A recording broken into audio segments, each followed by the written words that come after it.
पहली बात तो ये है कि ये युद्ध जो है वो पूरी तरीके से अवैध है और किसी देश की सीमा में घुसकर की गई तानाशाही पूर्ण कार्रवाई है, ऐसा मैं मानता हूं।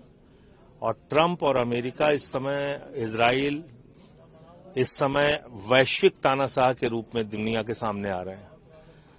खामनेई साहब जो ईरान के सुप्रीम लीडर थे, उनके देश की सीमा में घुस के उनको मार देना, ये अमेरिका और इजराइल की तानाशाही है।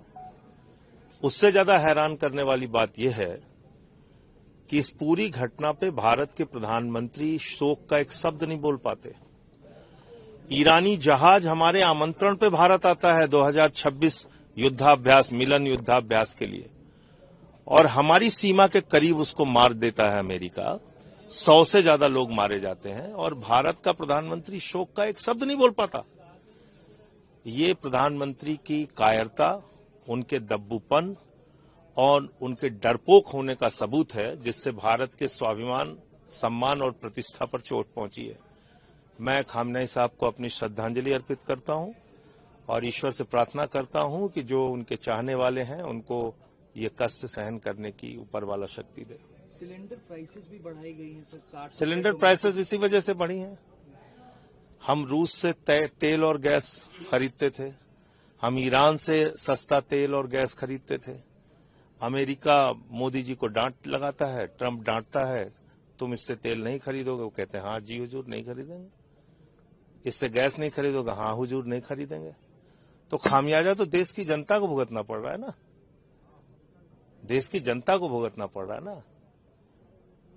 आज दुनिया के तमाम देश, स्पेन 5 करोड़ की आबादी वाला देश, फ्रांस, रूस, चीन, कनाडा, यूके, हर देश ने युद्ध की निंदा की। आपसे एक शब्द युद्ध के बारे में नहीं बोला जा रहा है, तो किस बात के आप विश्वगुरु हैं? कहां के आप विश्वगुरु हैं? तो इसलिए ये इस पूरे घटनाक्रम ने मोदी जी के कमजोर होने का भी सबूत देश के सामने पेश किया है। एक अंतिम सवाल सर, कल हमने देखा है कि प्रेस स्टेटमेंट व्हाइट हाउस की तरफ से भी जारी किया गया, ये कहा गया कि हमें छूट है कुछ दिनों तक रशियन ऑयल परचेज करने को लेकर के, जिसकी काफी आलोचना। तो हम गुलाम हो गए हैं क्या अमेरिका के? भारत ने अपनी स्वतंत्रता खो दी है क्या? अब अमेरिका का राज हो गया है क्या हिंदुस्तान में?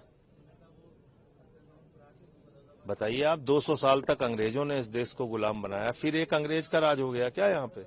हम पूछेंगे अमेरिका से कब तेल खरीदना है, नहीं खरीदना है, और अब तक मोदी के मुंह से एक शब्द नहीं निकला कि ये बात गलत है। आप कौन होते हैं हमें बताने वाले? तो अब खुद देश की जनता तय कर ले कि कैसा कमजोर आदमी देश के सर्वोच्च पद पे बैठा हुआ है।